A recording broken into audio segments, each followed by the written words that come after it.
Welcome back, ladies and gents. On today's show, a German company wants to turn your SUV into an RV. Porsche wants to transform your commute into the Nürburgring 24, and Maserati wants you to care about its cars again. Plus, one of the weirdest Camaros you've ever seen. I'm Tiffany Stone, and this is Hagerty's Daily Driver. Let's buckle up.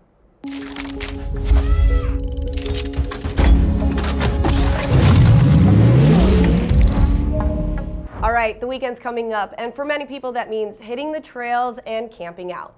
Now, usually that means dragging out a Coleman camp stove, some sleeping bags, and of course a tent. But if you'd like to entirely over-engineer a solution, there's a whole country full of people who love to do that.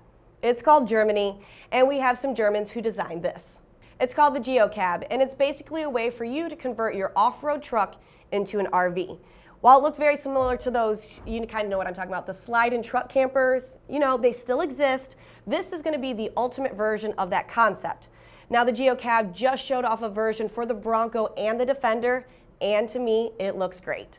Essentially, the company removes the body of the SUV behind the rear doors and in its place puts a carbon fiber shell that includes a kitchen, a dining table, a toilet, and a double bed above the front seats. Because it's carbon fiber, the whole thing only weighs 1,000 pounds. Now the downside, it cost $124,000 before you add the SUV. For me, I don't know, that's a lot of money. I'm kind of speechless on this. I'd rather just take Lucifer on a trail to a sweet glamping spot and save myself $100,000. For about as much money as you'd spend for one of the Geocabs, you can get one of these. It's the 2021 Porsche Panamera, and it's been given a ton of upgrades, including some subtle styling tweaks inside and out.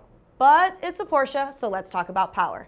The big news here is that nimble executive's car has added a Panamera Turbo S trim that makes 620 horsepower and 604 pound-feet of torque from the car's twin-turbo 4-liter V8. That's a huge jump of 70 horsepower over the outgoing turbo model it replaces. It's good enough to scoot the car to 60 miles per hour in just 2.9 seconds. I mean, that's fast. But that's not all. In GTS spec, the revised engine puts out 473 horsepower. Porsche is also giving buyers more hybrids, including the Panamera 4S e-hybrid, which now has a top speed of 185 miles per hour. So take that, Prius owners. Now, prices haven't been released yet, but if you have to ask, you're probably not going to be in the market for this next car. It's from Maserati, the storied Italian company that used to build desirable cars and now mostly offers cars that are,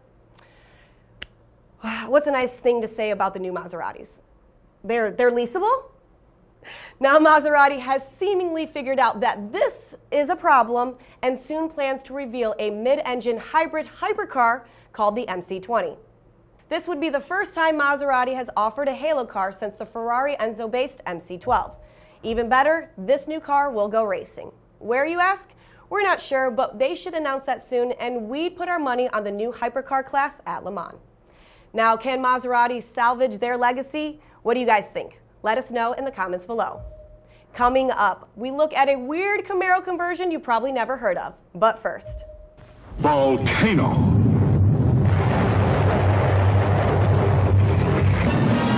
Alive. Camaro, fiery new creation from Chevrolet. Volcano in there. Exactly, guys. Why was there a volcano right there?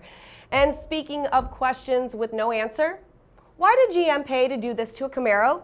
Well, this is the Europa Hearst, which is a 1976 Camaro that was built as a one-off styling exercise by Italian coach builder Pietro Frua. Now, it is something. Up front, the nose is now black and features quad-round headlights. Out back is an enormous hatch with Firebird taillights. I don't know. I kind of like it. It does still retain the stock 350 small block V8 and 4-speed, but hey, it's from the 70s, so it's probably not as fast as it looks. Either way, RM Sotheby's is putting it up for sale, and it's expected to go for $80,000 to $120,000. Now, would you pay for that? Let us know down below. That's it for this week, but we'll be back next week with more car news. Until then, keep driving.